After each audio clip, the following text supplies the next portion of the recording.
The town that lost its sound. One morning, the town of Hushville woke up to nothing. No birds, no wind, no footsteps. The air was still and silent. People opened their windows, but no one said a word. It was as if the world had forgotten how to make sound. A quiet child named Nico stepped outside. He had always been shy and soft-spoken, but today, the silence felt bigger than him. He clapped his hands. Nothing. He knocked on a door.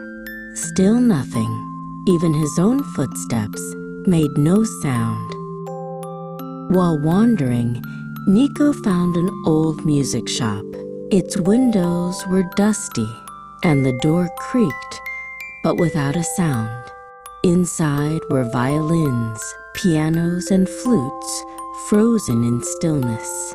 Nico felt something pulling him toward the back. There, on a high shelf, sat a violin case. It shimmered just a little, like it remembered something. Nico reached up with shaky hands.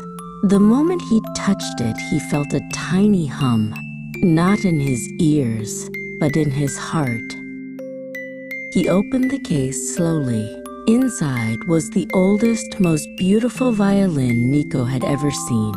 It glowed softly, as if it were alive. He lifted it gently and placed it under his chin. Something told him to try playing it. Nico drew the bow across the strings.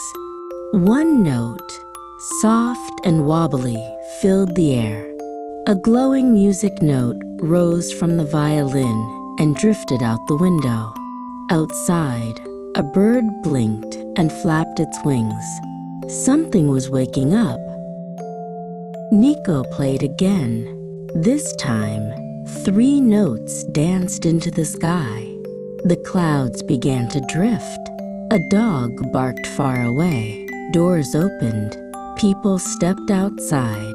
They looked around, their mouths forming the word sound. Children gathered around Nico. They could hear the violin sing.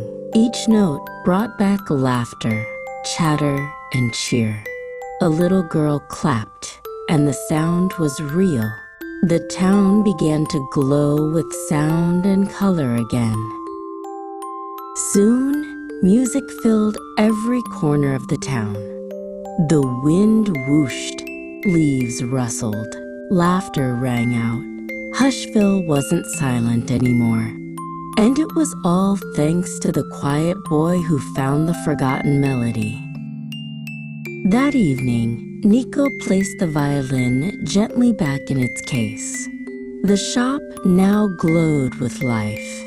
He smiled for the first time in a long while.